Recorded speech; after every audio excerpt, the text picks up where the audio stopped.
Well, greetings, Business 20 students. This is week 7 in our 8-week course, or no, our 16-week course in business mathematics here at Norco College. So you're about halfway done in a couple more weeks. And so we're going to be looking at chapter 10 this week, which is one of my favorite topics. It's simple interest and promissory notes.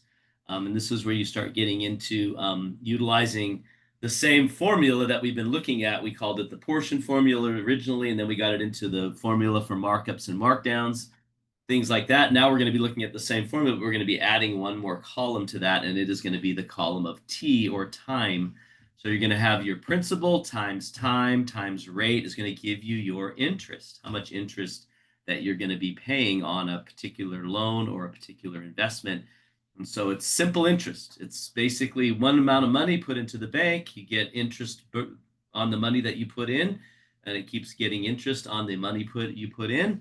But it's not compounded interest, and we'll be looking at that next week. And that's where you get interest on your interest. So simple interest is just basically, if I put $1,000 in and I make $100 of interest every year, then every year I get another $100 on that 1,000 added to my principal. Where if it's compound interest and I put $1,000 in at the end of year one, I have $1,100 because I have $100 interest. Then the end of year two, I might have 1,250, because now I'm getting interest on my interest. So it helps compound it, and it's quite interesting as well. So we'll look at that next week. But this week it's simple interest and promissory notes. Promissory notes are nothing more than a different way of calculating your interest. It's basically saying, give me this amount today, and I promise to pay you the full amount later. And so you're basically giving, you're taking your interest out in advance before you're distributing what we call the proceeds of a loan. So if I borrow $1,000, I might actually only get from you $900 because you took your $100 of interest at the very beginning. So that kind of thing. It's interesting as well. So you'll be learning how to do that. I'm going to go ahead and stop sharing my screen. I'm going to share our class in Canvas. And here we are. We're in module number 2 still. So for the second module, we're almost done. A couple more weeks. Next week we'll be done. So we're going to be looking here this week at chapter 10 on simple interest and promissory notes. By the way, I will be doing a Zoom session on Wednesday at 11 and going over how to do simple interest and promissory note problems. And so if you can join me, please do. And nobody's been joining me, but I've still been recording them and I'm posting them. So I'll be watching. I basically just replaced the videos that are in the course with the new video. So you may not know that I did it or not. But if you go to watch the videos, it should be a newer video. Anyway, I'll be doing that for chapter 10 on Wednesday. But you have, once again, a check-in assignment.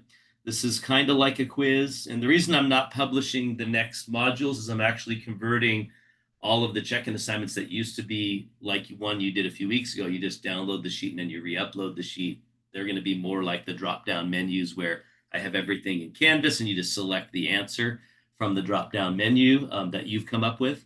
And so that's what I did here for chapter 10. Chapter 11, I've not done that yet, so it'll be coming.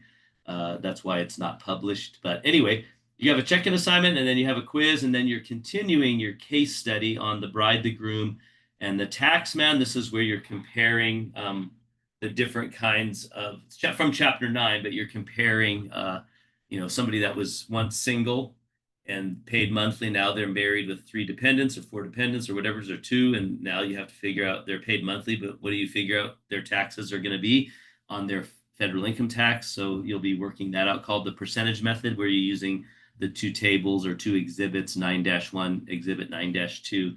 But anyway, make sure you continue that. If you've not done it yet, you do have a few weeks to do it. So I'll be changing the due date on that to this week. And I always keep the due date the week that we're in. And then I'll note in the notes when it's actually due. So keep looking inside there if you're not sure when it's actually due. And I will usually change it from start to continue, and then from continue to complete. When it says complete, that's the week that it needs to be done. But that's it for this week, week number 7. Keep up the good work.